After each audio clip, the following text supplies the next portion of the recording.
na tayo nin. Nag-chat na naman dito yung mayari ng bahay.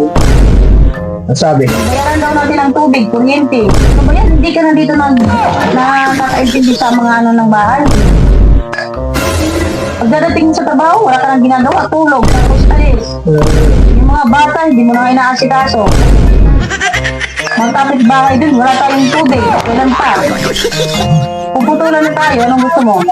Ang kalat-kalat palagi dito sa bahay, hindi kayo magliligpit. Ano yan?